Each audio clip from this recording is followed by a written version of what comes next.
Hey everyone, this is Sandy from ihopediversebeauty. So today I'm finally bringing you guys my glass skin video. So I'm going to talk to you about how I do my skin care and makeup. So let's go.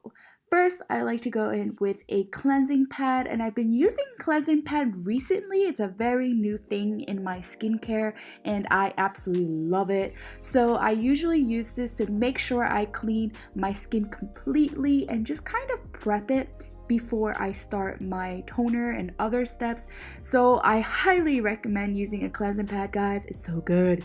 Next, I like to go in with a toner, and this one is the classic Claire's, and I usually pat about 3 to 4 layers of this on my face. I know it's a little bit redundant, but it's very effective. Next, I like to go in with a mask, and usually I just change up my mask depending on my skin need, but I usually like moisturizing or brightening mask. And I like to pat in this, I can't even talk in English, guys. I like to pat this in, and I will wait until the whole essence is seeped into my skin until I go into my next step.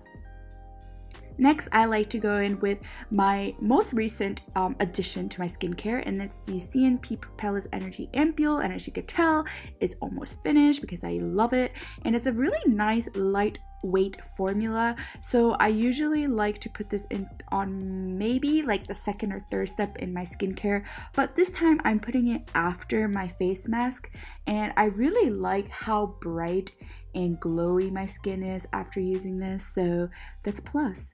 And then I go in with a combination of my Claire's vitamin C drop and Huxley cream. Now I've been using the Huxley cream recently, and it's kind of like a thick formula, so I'm not sure how I feel about it, but it's done its job and my skin looks glowy after using it. You know, skin gotta look like glass, so that's all that matters. And then I finish it off with some eye cream and sunscreen. Okay, now that I'm done with the base, you can tell that my skin is very dewy and shiny, and it looks like I'm shining within. So I'm gonna go ahead now and do the foundation part, and I'm gonna go ahead and use Espoir Pro Tailor foundation, and this is in dark 1. Now this foundation is definitely like that foundation that creates the dewy effect, and what you want to do is that you want to stick with thin layer application because you don't want your face to look cakey. You just want it to look natural as much as you can. So I'm gonna go ahead and just apply a thin layer on my face, and nothing too dramatic, just because this foundation can get thick coverage if you want to, but you can also make a thin coverage of it, enough just to make your skin look like it's popping naturally. You got the glass skin. So now you want to use a brush because this creates a better application and thinner application in my opinion. So there you go. As you can see, it doesn't really get rid of that like effort you put with your skincare, because I feel like there are certain foundation that just kind of get rid of all that effort that you put with your skincare. So this one. Now a trick that I like to do after I'm done with applying the foundation is I like to go with a puff, and I just pat, and I like to do this because it creates more of a natural effect without getting rid of that shine that I did from my skincare. So, and you see my skin is still shining. It still looks like it's glowing within, but the issue now is the dark circles. If you have dark circles, ain't gonna look good. So I'm gonna go ahead and use one of my favorite concealers, which is this one, but I'm gonna be really careful with how much I apply just because I don't want it to look cakey. So I'm just gonna apply maybe a couple dots, just enough to cover the dark circles, and then I'm gonna go ahead and just apply it on any redness that I feel like I still have from after I applied my foundation.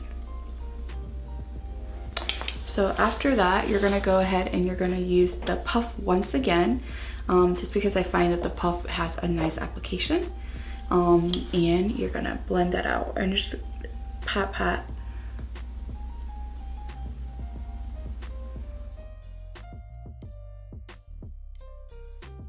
Okay, so as you can tell, my skin is all hydrated. It looks glowy, it looks nice. The dark circles are gone, and that's it. That's how I get my glass skin. Now, one thing that I like to go and finish up is my makeup, because I feel like it kind of brings out that glow.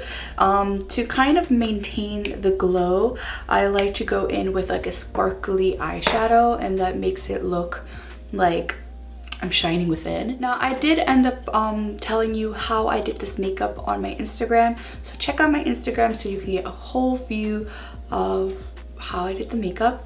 So I'm gonna do my makeup off camera, and then I will be back. I just did my eyes, and as you can tell that they look very sparkly, and it just kind of makes the appearance look nicer. Like I said, if you want to know what I did for my eyes, just check out my Instagram and you'll know. But I'm gonna show you off camera, or on camera. Off camera? Is it on camera? I don't even know. But the blush that I'm gonna use, because I want to maintain that glass skin, I'm gonna go ahead with a blush cushion. And blush cushions are actually not that pigmented, to be honest. It might depend on the brand, but this is the one from 3CE. So I'm just gonna pat that on the cheeks, and it creates kind of like a natural tone blush. So it helps maintain that glass effect. So yes, let's do that. So you can stop here with this look, and you'll be done. You have the, glass skin, you got the makeup, but I want to go ahead and add a little bit of highlighter just to, make that makeup pop more. And I'm using the Pony Effect one. So this one is really nice because it's like a dewy, soft strobing luminizer. So I will do that, and I will apply just a bit on the top of my cheeks, so that it kind of creates the effect of lifted cheekbones and more dewiness. Now I did warm it up a lot behind the back of my hands, because I don't want it to look cakey on the skin. Like I said, everything is with thin layer. So